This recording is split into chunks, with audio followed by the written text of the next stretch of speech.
জামাত ইসলামের secretary general জনাব মিয়া গোলাম পরোয়ার সাহেব একটি বক্তব্য দিয়েছেন, যেটা জাতির কাছে আমার কাছে মনে হয়েছে সমসাময়িক সময়ে যারা রাজাকার রাজাকার এই ট্রাম্প কার্ড খেলতে চায় তাদের মুখে একটা চড় লাগিয়ে দিয়েছেন। কেন এই কথাটা বলছি? মিয়া গোলাম পরোয়ার সাহেব বলছেন যে রাজাকারদের যদি বাংলাদেশে বিচার করতে হয় তাহলে বিএনপির রাজাকারদের সবার আগে বিচার তালিকা প্রকাশ করা উচিত, বিচার করা উচিত। এই কথাটা আজকে আসতো না যদি এই রাজাকারের খেলটা বাংলাদেশে বর্তমান ফ্যাসিস্ট পতনের পরে কেউ বন্ধ করতে পারতেন, তাহলে এই বক্তব্য হয়তো আসতো না। আমরা নিশ্চয়ই জানি যে আওয়ামী লীগের আমলে একটা রাজাকারের তালিকা বাংলাদেশে প্রকাশিত হয়েছে, প্রায় 10,000-এর অধিক নামের তালিকা তখন প্রকাশিত হয়েছে। সেই 10,000-এর তালিকাটা, যেটা নিয়ে আমি তৎকালীন সময় বিএনপি করা অবস্থায় বহুবার টকশোতে সে তালিকা প্রকাশ করেছি, বক্তব্য দিয়েছি। তখন আমার বক্তব্যটা এরকম ছিল, তালিকায় তৎকালীন সময়ে আওয়ামী লীগের রেখে যাওয়া 10,000-এর যে তালিকা, সেখানে আওয়ামী লীগের পক্ষ থেকে রাজাকার ছিল বাংলাদেশে 8,060 জন। আবার শুনে রাখেন, আওয়ামী লীগের প্রকাশিত তালিকায় রাজাকারের নাম ছিল 8,060 জন। বিএনপির নামে তখন রাজাকারের সংখ্যা ছিল 1,024 জন। বিএনপির নামে ছিল 1,024 জন। আর যেই জামাত ইসলামকে ফাঁসির কাস্টে ঝুলানো হয়েছে, যাদেরকে অন্যায়ভাবে বিচার দেওয়া হয়েছে, তাদের নামে ছিল 37 জন, এবং 2025 সালের হিসাব অনুযায়ী এই 37 জনের 25 জনই মৃত্যুবরণ করা, মানে নাই দুনিয়ায়। তারপরে তো বিভিন্ন ধরনের বিনা অজুহাতে আপনারা মানুষদেরকে মারলেন, যাদেরকে মারলেন তারা আদৌ বাংলাদেশের কোনো, যেই রাজাকার যুদ্ধ অপরাধী ট্যাগ লাগিয়ে বিচার করা হয়েছে তার কোনো কিছুর সাথে তাদের সংশ্লিষ্টতা নেই। আমি মিয়া গোলাম পরোয়ার সাহেবকে স্যালুট জানাই যে বাপ্পের বেটা ছাদ্দামের মতো একটা বক্তব্য তিনি রেখেছেন, যে ঠিক আছে রাজাকার নিয়ে তোমরা খেলাধুলা করছো, আসো খেলা হোক, খেলাটা তাহলে হয়ে যাক। সবার আগে বিএনপির মধ্যে কতজন রাজাকার আছে সেটা নিয়ে বসি, আওয়ামী লীগের মধ্যে কতজন আছে, আওয়ামী লীগ তো এখন নাই, পালাই গেছে, থাকলেও আসুক প্রসঙ্গ, যেহেতু তারা তুলছে তো সব দলই আমরা একটু মিটিংয়ে বসি না, মিটিং করে সিদ্ধান্ত নেই যে কার কতজনের ফাঁসি দেওয়া প্রয়োজন সেইটা দেই। বাংলাদেশে যদি এখন রাজাকার প্রশ্নটা তোলেন, তাহলে তো তালিকায় 8,000 আওয়ামী লীগ, 1,000 বিএনপি, তাদেরকে আগে প্রকাশ করবেন, তাদের বিচার আগে করবেন, নাকি জামাত ইসলামের 37 জন তার আবার 24-25 জন মৃত্যুবরণ করা তার বিচার করবেন? একজন সংসদে জামাতের প্রতিনিধি এ নিয়ে বক্তব্যও কিন্তু গতকালকে দিয়েছেন, এবং সেটা বেশ আলোচনায় এসেছে। এবং আমি ফেসিবাদের সময় 16 বছরে একই কথাই বলেছি। দেখেন, দেলোয়ার হোসেন সাঈদীকে ফাঁসি দেওয়া হলো দেলু রাজাকার নাম দিয়ে, কাদের মোল্লাকে ফাঁসি দেওয়া হলো কসাই কাদের নাম দিয়ে, এবং দেলোয়ার হোসেন সাঈদী সাহেবকে নিয়ে সংসদে যে বিশ্রী বক্তব্য তৎকালীন সময়ের প্রধানমন্ত্রী শেখ হাসিনা দিয়েছিলেন, তা আজও জাতি কিন্তু জানে এবং সেটা স্পষ্ট। এমপি মুরাদ সাহেব বক্তব্য দিয়েছিলেন, আপনাদের মনে আছে কিনা, সাবেক প্রতিমন্ত্রী, তিনি তখন বলেছিলেন যে দেলোয়ার হোসেন সাঈদী সাহেব 2.5 লক্ষ মা বোনকে ধর্ষণ করেছে। আমি তো প্রায় টকশোতে বলেছি যে একজন মানুষ সজ্ঞানে বিবাহ করে বৈধ স্ত্রীর সাথে 2.5 লক্ষ বার মৃত্যুর আগে তিনি থাকতে পারেন কিনা, এর কোনো তালিকা কেউ দিতে পারবেন? এমন কোনো বেটা পৃথিবীতে আছে কিনা? আমার ধারণা মতে বৈজ্ঞানিক শাস্ত্রও ফেল করবে, এটা সম্ভব নয়। সেখানে আমাদের দেলোয়ার হোসেন সাঈদী সাহেব 2.5 লক্ষ মা বোনকে ধর্ষণ করেছে, এটা আবার মেম্বারে মেম্বারে দাঁড়িয়ে তৎকালীন সময়ের এমপি মন্ত্রীরা বলে বেড়াতেন। এই যে মিথ্যাচার, জঘন্য মিথ্যাচার হয়েছিল, স্কাইপ কেলেঙ্কারি হয়েছে। আপনাদেরকে একটু দেখাই গত আওয়ামী লীগের আমলের বিচার ব্যবস্থাটা, এরপরে বিএনপির দিকে আসি। বাংলাদেশের অ্যাটর্নি জেনারেল মাহবুবে আলম, বরিশালের পৌর মেয়রের বাবা আব্দুর রব শ্রেণিয়াবাদ, ফজলে করিম চৌধুরীর বাবা, এমনকি যুদ্ধাপরাধ ট্রাইব্যুনালের প্রধান কৌশলী গোলাম আরিফ টিপুও ওই যে 1,000 10,000 রাজাকারের তালিকা আওয়ামী লীগ প্রকাশ করেছে, সেই আওয়ামী লীগের তালিকায় তাদের নাম ছিল। তাহলে যেই লোক যুদ্ধাপরাধ ট্রাইব্যুনালের প্রধান প্রকৌশলী, সে কি করে বাংলাদেশের মানে রাজাকারের তালিকায় থাকে, যে আবার যুদ্ধ অপরাধের বিচারও করতেছে, মানে নিজেই রাজাকার তিনি বিচার করছেন। ফজলে করিম চৌধুরী একজন বিশিষ্ট পার্লামেন্টারিয়ান, তার বাবার নামে অভিযোগ তিনি হচ্ছেন যুদ্ধাপরাধ করেছেন, রাজাকার ছিলেন।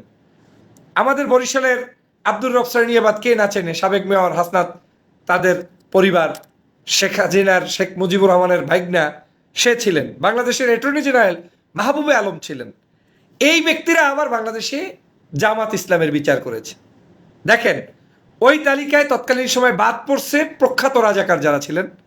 একজন হচ্ছে প্রধানমন্ত্রীর বেআই মোশাররফ হোসেন, তার বাবা নুরু রাজাকার, এবং স্বয়ং শেখ হাসিনার একটা বক্তব্য ছিল যে আমার বেআই রাজাকার কিন্তু যুদ্ধ অপরাধী না।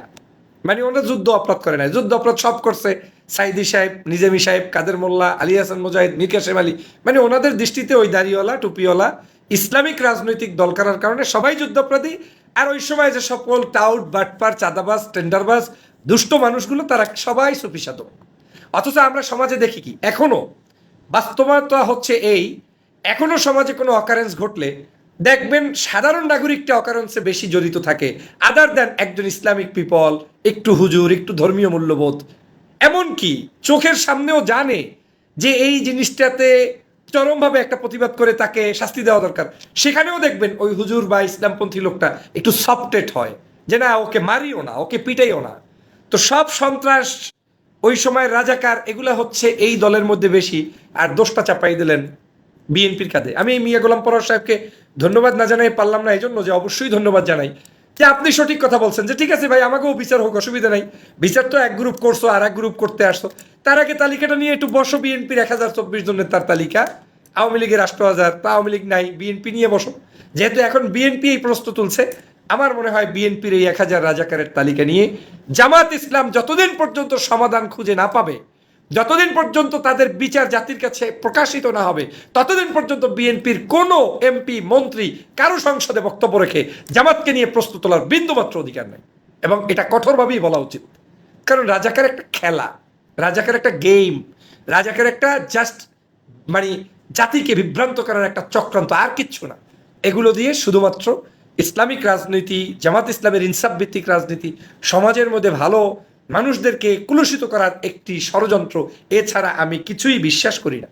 আপনারা নিশ্চয়ই জানেন, কথিত আছে, কথিত কি বাস্তবতা, আমাদের বিএনপির মহাসচিব মির্জা ফখরুল ইসলাম আলমগীর সাহেব রাজাকার নিয়ে বক্তব্য দেন, অমুক নিয়ে বক্তব্য দেন, তার বাবা যে রাজাকার, এ নিয়ে যে বিভিন্ন বক্তব্য চলিত, তিনি কি কখনো সংসদে দাঁড়িয়ে এই জিনিসটা স্বীকার করবেন যা আমি মির্জা ফখরুল ইসলাম আলমগীর সাহেব বুকে হাত দিয়ে বলছি আমার বাবা একজন সম্মানিত রাজাকার ছিলেন?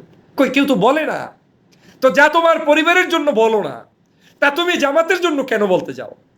যা তোমার নিজের আশেপাশে আছে তা তুমি জামাতকে কেন লাগাও? তো জামাতের 37 জন আর আপনার আছে 1024 জন, আওয়ামী লীগের 8060 জন, কে ক্লাসের ফার্স্ট বয়?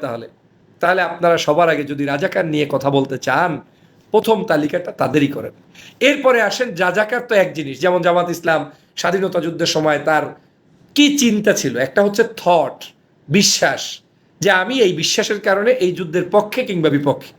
জুলাইয়ের আন্দোলনে কেউ পক্ষে বিপক্ষে, কিন্তু অপরাধ আলাদা জিনিস। কেউ বলতে পারে আমার কাছে মনে হয়েছে এই আন্দোলনটা সঠিক না, কেউ বলতে পারে এই আন্দোলনটা সঠিক, ফেসিবাদের পতন হওয়া উচিত। কিন্তু কেউ এইটা মনে করুক অথবা না করুক, কিন্তু গিয়ে কাউকে মেরে ফেলবেন, এইটার নাম অপরাধ। আপনারা সেই অপরাধটা জামাত ইসলাম স্বাধীনতা যুদ্ধের সময় কারো ক্ষেত্রে ঘটিয়েছে একটা প্রমাণ আজ পর্যন্ত এই যাদেরকে ফাঁসি দিয়েছেন দেখাতে পারবেন না। তারা মৃত্যুর আগে পর্যন্ত কণ্ঠ উঁচিয়ে বলে গিয়েছেন যে তারা কাউকে ধর্ষণ করে নাই, তারা কারো বাড়িঘর ভাঙচুর করে নাই, তারা কাউকে হত্যা করে নাই। এটা তো আমি বুঝতে পারি, বিন্দুমাত্র ইমান থাকলেও আমার ইমান বলে যে এইটা সাইদি করতে পারে না, নিজামি করতে পারে না, কাদের মোল্লা করতে পারে না, আলী হাসান মুজাহিদ করতে পারে না, মীর কাসেম আলী করতে পারে না, এটিএম আজহার করতে পারে না। তাহলে তোমরা তাদেরকে কেন যুদ্ধ অপরাধী বলছো? তারা যুদ্ধ নিয়ে মতামত ব্যক্ত করতে পারে যে এটার ইফেক্ট এই, পাকিস্তান থেকে আমি বিচ্ছিন্ন হলে আমাকে যে সহযোগিতার জন্য ভারত এসে পাশে দাঁড়াইলো, এই ভারতের ইন্টেনশন এই, জাতিকে এটা তো বলতেই পারে।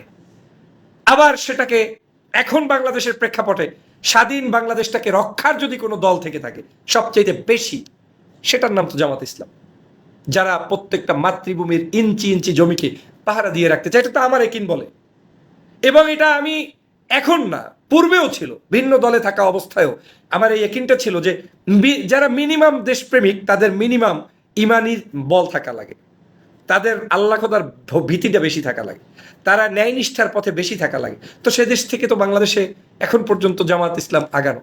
আর বর্তমান প্রজন্মের জামাতকে নিয়ে যারা প্রশ্ন তুলছে, আমি মনে করি তারা আসলে কি ভাষায় গালি দেব? মানে যেই জামাত ইসলাম এখন প্রতিনিধিত্ব করছে, এর প্রত্যেকটা মানুষের বেশিরভাগ সংখ্যক জনগণ হচ্ছে স্বাধীনতার পরের জন্ম, 54-55 বছর বয়সও হয় নাই অনেকের। আবার যাদের জন্ম হয়েছে আরো আগে, তারা যুদ্ধের সময় শিশু, 10 বছর, 7 বছর, 8 বছর বয়স। একজন যুদ্ধকালীন সময়ের মুক্তিযোদ্ধা হতে 12.5 বছর বয়স লাগে। সেই জায়গায় আমরা আওয়ামী লীগের সময় শিশু মুক্তিযোদ্ধা দেখেছি। যাই হোক বন্ধুরা, আমার সেই জায়গা থেকে আমি আজকে বলতে চাই, মিয়া গোলাম পরোয়ার সাহেবের এই চ্যালেঞ্জটা সঠিক, এবং এই চ্যালেঞ্জ দিয়ে চোখে চোখ রেখে কথা বলা উচিত। আমার 37 জন, তোর 1024 জন। আমার 37 জন, তোর 8,060 জন রাজাকার।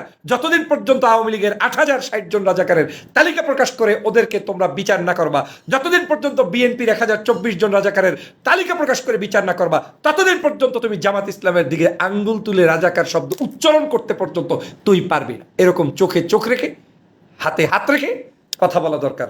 তাহলেই বাংলাদেশের রাজনীতিটা পরিশুদ্ধ হবে। সবাইকে ধন্যবাদ। আসসালামু আলাইকুম রহমতুল্লাহ।